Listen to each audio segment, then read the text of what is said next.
short nose. Oh, where's your face? Where's your face? Where's the face? Oh, no. Here we go. Ladies and gentlemen, the one and only Jilliana Ranicar-Breese.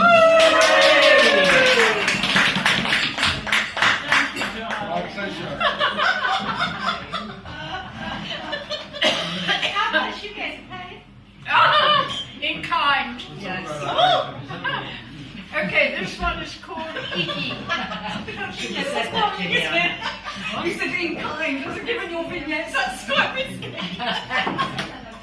Sorry, moving on. No, could you handle me? I think it's a case of what happens next. Anyway, this one is called Iggy. I was at Limassol Marina with a charming Anglo-Cypriot woman called Joanna, sipping mineral water in the winter sun, when I asked her if she had any pets. What a menagerie! A French bulldog, a chihuahua, 3 cats, 2 tortoises, and a gecko. She said her son was fascinated with lizards. Suddenly, I was reminded of an old Portobello Road colleague come friend called John. John bred and trained green iguanas, and according to him was the UK and French authority on this species, having vets and customs officers seeking his advice in the south of France where he resided. His dream was to be the official consultant for Monaco's Marineland, but it was not to be. John stubbornly refused to get his official working papers in order to do his real professional work and be paid properly, or even be an iguana consultant.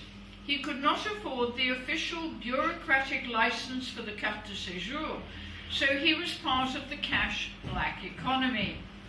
Instead of renting, John had stupidly bought a small house in the hinterland of Nice, and somehow got behind with the mortgage payment, so the bank had a lien on his property. He was not well organised when it came to money matters. In fact, his real profession was that of a hotel shipping and yacht carpet fitter. Top of his profession, so he claimed in London, which was how he got to working with the jet set at marinas in Nice, Cannes and Antibes. How he got into lizards and reptiles, I know not. I recall he came to our Notting Hill house, a stone's throw from where he stalled out, bringing his star possession and best friend, Iggy.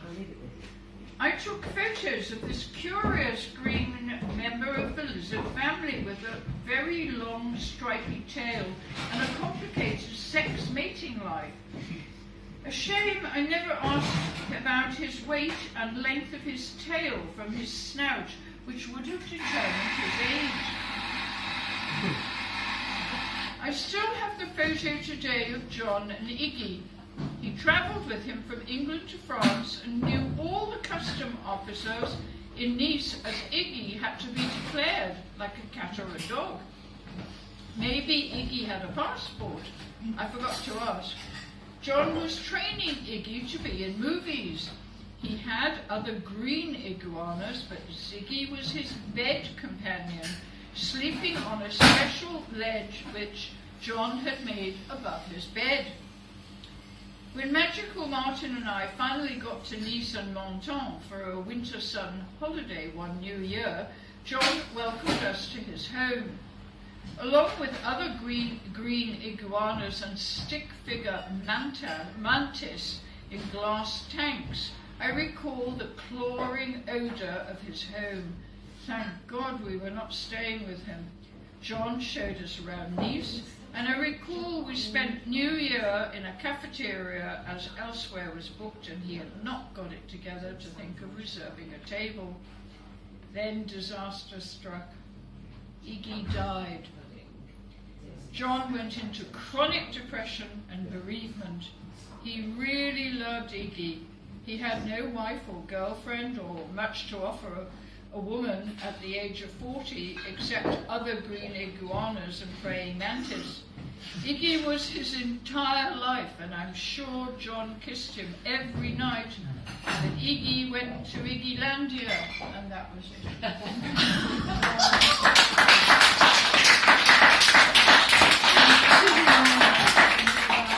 So, I'd like to close the evening. Thank you all for coming. Thank you, Jilliana. Yeah.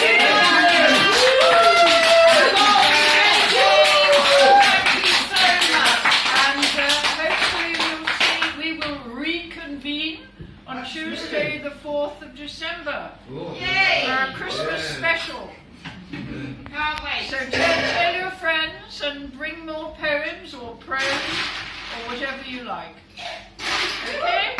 So these spoken words. Thank you.